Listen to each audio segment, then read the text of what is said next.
தாலி ஏறும் பொழுது என்னை நினச்சி கண்ணு கலங்கும் உங்களுக்கு தாலி ஏறுறா அந்த நேரத்தில் அப்படின்னு சொன்னேன். அஷ்டம சனி வரும்போது திருமணம் பண்ணலாமா, அஷ்டம சனி வரும்போது திருமணம் பண்ணலாமான்னு கேட்குறீங்கல்ல.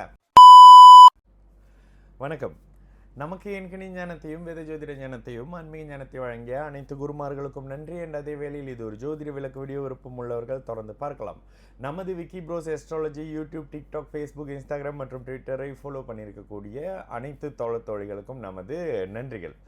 இன்றைக்கு ஒரு ஸ்பெஷலான ஜாதகம்ங்க. என்ன ஸ்பெஷலான ஜாதகம்? உங்கள் குடும்பத்துடைய எல்லாத்துடைய பாவமும் உங்கள் மேலே வந்துருச்சு, சாமியெல்லாம் சாபம் விட்டுருச்சு, சாபமான ஒரு ஜாதகம் அப்படின்னு சொல்லக்கூடிய ஒரு ஜாதகத்தை எடுத்துகிட்டு வந்திருக்கிறேன். அவங்க பெர்மிஷன் வாங்கினேன். பட் நான் அவங்ககிட்ட சொன்னேன், அம்மா அவங்க பேரெல்லாம் நான் சொல்ல மாட்டேன், பிறந்தது வந்து 1989, வேறு எந்த டீட்டெயில்ஸும் சொல்லாமல் நான் ஹைட் பண்ணிக்கிறேன். ஏன் இந்த ஜாதகத்தை எடுத்து வந்தேன் அப்படின்னா ஒரே ஒரு விஷயம். ஜோதிடர்கள் வந்து சில நேரத்தில் கடவுள் மாதிரி மாறி, ஆனால் இன்னொன்று சொன்னாங்க, ஐயா என்னை வாழை மரம்லாம் வெட்ட சொன்னாங்க, நான் உங்களோட அந்த வாழை மரம் வீடியோ பார்த்தேன், அது பார்த்தேன்னு தான் சரி பார்த்துடலாம் அப்படின்ற மாதிரி இருக்காரு. நான் முதல்ல சொன்ன விஷயம்மா, ஜோதிடம்ன்றது கல்யாணம் இருக்கா இல்லையா, குழந்தை இருக்கா இல்லையா, நடக்குமா நடக்காதான்றது தானே தவிர, நடக்காது ஆனால் அப்படி பண்ணி மாற்றிக்கலாம், கிடைக்காது இப்படி பண்ணி நகர்த்திக்கலாம்னு யாராவது சொன்னாக்கா அதுக்கெல்லாம் ஜோசியத்துக்கும் அதுக்கும் சம்மந்தம் இல்லாமல் இதுக்கும் இந்த ஜோதிடருடைய தனிப்பட்ட வருமானத்துக்கு சம்மந்தப்பட்டது தான் அப்படின்னு சொல்லிட்டு சில பர்சனல் விஷயத்தை போட்டுட்டு சரி இதெல்லாம் நம்ம அப்புறம் பேசலாம். முதல்ல இந்த ஜாதகம் வருது, எடுத்த உடனே கன்னிராசி, அஸ்த நட்சத்திரம், ரிஷப லக்னம். ஜாதகத்தை பார்க்கும்பொழுது அடிக்கடி நம்ம சொல்லக்கூடிய ஒரு விஷயம், குரு சுக்கிரன் ஒரு ஜாதகத்தில் சேர்ந்திருந்தா திருமணம் தாமதமாகும் அப்படின்றத எத்தனை இடத்துல பார்த்துருக்குறோம், எத்தனை இடத்துல சொல்லி லைவ்லாம் சொல்லுவோம் பாருங்க. இந்த இடத்துல அதே மாதிரி எடுத்த உடனே அம்மா கல்யாண வாழ்க்கை கொஞ்சம் ப்ராப்ளமாக இருக்கும், கொஞ்சம் ரிலேஷன்ஷிப் இஷ்யூ இருக்குமே. ஆமாங்க, இந்த ஜாதகத்துக்கு கல்யாணமே நடக்காதுன்னு சொல்லிட்டாங்க. இது ஒரு சாபமான ஜாதகம். எங்கள் வீட்டில் வந்து நிறைய பேர் இறந்துருக்குறாங்க, அந்த இறந்தவங்களோட பாவம் எல்லாம் என் மேலே வந்து விழுந்துருச்சுன்னு சொன்னாங்க சார் அப்படின்னாங்க. சரி நான் ஒன்று சொல்கிறேம்மான்னு சொல்லிட்டு இப்போ கரண்ட்லி அவங்களுக்கு நடக்கக்கூடிய தசாபுக்தி அமைப்புகள் இருக்கும்ல, இப்போ நடக்கக்கூடிய தசாபுக்தி அமைப்புகளில் குரு தசையில் அவங்களுக்கு நடக்கிறது சுக்கிரன் புக்தி 2024 ஜனவரியிலேருந்து நடந்துக்கிட்டு இருக்கு. குரு தசையில் அடுத்து சூரியன் புக்தி, சூரியன் சுபத்துவமாக இருக்கிறாரு. ஓகேங்களா? ஆமாம், 2027 ஜூலையில் உங்களுக்கு திருமணம், குழந்தை இது ரெண்டும் நடந்தாகணுமா? 2027 ஜூலை. இதில் இன்னொரு டவுட் என்ன, அஷ்டம சனி வரும்போது திருமணம் பண்ணலாமா, அஷ்டம சனி வரும்போது திருமணம் பண்ணலாமான்னு கேட்குறீங்கல்ல. இவங்களுக்கு வயது 38 வயசுங்க. இதே அவங்களுக்கு 28 வயசோ 18 வயசோ இருந்தால் இந்த கல்யாண விஷயத்த கண்டிப்பாக சஜஸ்ட் பண்ண முடியாது.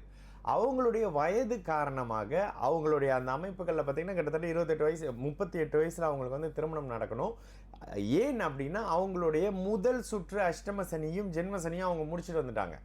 அப்போ இந்த அமைப்புகளில் குரு தசை சந்திரன் புக்தி, சந்திரன் 3ஆம் அதிபதியாகி 11ஆம் இடத்துல தொடர்புல இருந்து 5ஆம் இடத்துக்கு சனி செவ்வாயினுடைய தொடர்பு இருந்து அதற்கு பிறகு வளர்பிறை சந்திரன் அமர்ந்து குருவின் பார்வையில் இருக்கிற காரணத்தினால இவங்களுக்கு குழந்தை பாக்கியம் இருந்தாகணும்.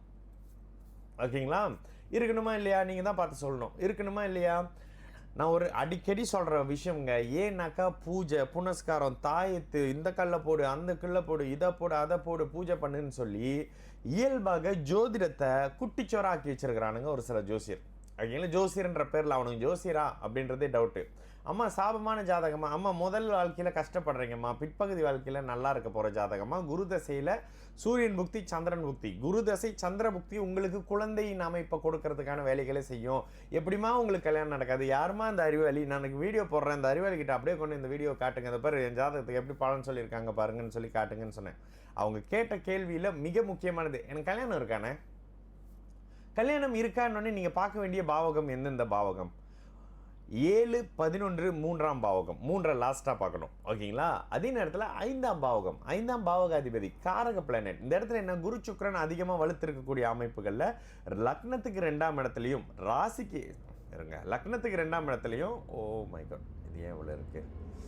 ஓகே, லக்னத்துக்கு 2ஆம் இடத்துலையும் ராசிக்கு 2ஆம் இடம் எந்த விதத்தில் டிஸ்டர்ப் ஆகலை. ஆமாம், லக்னத்துக்கு 2ஆம் இடத்துல இருக்கக்கூடிய செவ்வாய், லக்னத்துக்கு 8ஆம் இடத்துல இருக்கக்கூடிய சனின்னு சொல்லி இந்த இடத்துல தாமதமான திருமண அமைப்புங்க. இந்த பொண்ணுக்கு திருமணம் நடக்குங்க. இவங்களுக்கு வந்து கிட்டத்தட்ட அவங்களுடைய 38, 39 வயதில் திருமண அமைப்புக்கான ஏற்பாடுகள் நடந்து குழந்தை பிறக்குமா? ஐயா எனக்கு நம்பிக்கையே இல்லைங்க. நம்ப வேணான்னு சொன்னேன். நம்பாதீங்க, ஃப்ளோலே போங்க, நடக்கும்போது பாருங்க அப்படின்னு சொன்னேன். அப்போது குழந்தை பிறக்கிறத வச்சு தான் நீங்கள் அந்த திருமண அமைப்பை சொல்லலாம். இப்போ நீங்கள் இன்னொரு கேள்வி கேட்பீங்க, ஐயா குரு சுக்கிரன் இணைந்த பாவகம் அதிக சுபத்துவத்தின் பெயரில் கெடுமே, அது லக்ன பாவகங்க. ராசி லக்னத்தோட குரு தொடர்புங்க. வளர்பிறை சந்திரனுங்க, ராசிநாதன் சுபத்துவம்ங்க, ராசிக்கு 5ஆம் இடம் நல்லா இருக்குங்க, லக்னத்துக்கு 5ஆம் இடம் சனி செவ்வாயின் பார்வைக்கு பிறகு முதல்ல சுபத்துவம், முதல்ல பாபத்துவம், அதற்கு பிறகு சுபத்துவ அமைப்புகளில் குழந்தை இருக்கிற ஜாதகம்ங்க. அம்மா 2027 ஜூலையில் திருமணம் நடக்கும். இதில் இன்னொன்று சொல்லவா, தாலி ஏறும் பொழுது என்ன நினச்சி அழுவீங்கன்னு சொன்னேன். இப்படி தான் பலன் சொன்னேன். தாலி ஏறும் பொழுது என்னை நினச்சி கண்ணு கலங்கும் உங்களுக்கு தாலி ஏறுறா அந்த நேரத்தில் அப்படின்னு சொன்னேன்.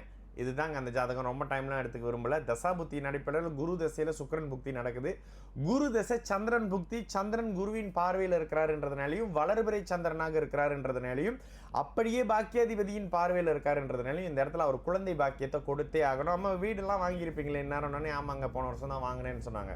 எப்படிப்பட்ட திருமண வாழ்க்கை? ஆமாம், திருமண வாழ்க்கைக்கு 7ஆம் பாவகம் நல்லா இருக்குது, ராசிக்கு 7 நல்லா இருக்குது, லக்னத்துக்கு 7 நல்லா இருக்குன்றதுனால நல்ல திருமண வாழ்க்கை இருக்குமா, பயப்பட வேணாமா அப்படின்னு சொன்னேன். இந்த அமைப்பு தாங்க இந்த ஜாதகத்தினுடைய மிகப்பெரிய ஒரு விசேஷமான அமைப்பு. தயவு செய்து நல்ல ஜோதிடம், இவங்களுக்கே சொன்னேன், உங்களுக்கே நல்ல ஜோசியம் வருமா, நல்லா கற்றுக்கிட்டு ஜோதிடத்தை உங்கள் சார்ந்தவங்களுக்கு தெளிவாக பார்த்து சொல்லுங்கம்மா. அந்த மாதிரி பூஜை கீஜனை பைத்தியகாரத்தனத்தெல்லாம் கொண்டு வந்து ஜோதிடத்தில் சேர்க்காதீங்கன்னு சொன்னேன். சரிங்களா? மீண்டும் வேறொரு வீடியோவில் சந்திக்கலாம். நல்லது நடக்கும். எல்லோரும் நல்லா இருப்போம். வணக்கம்.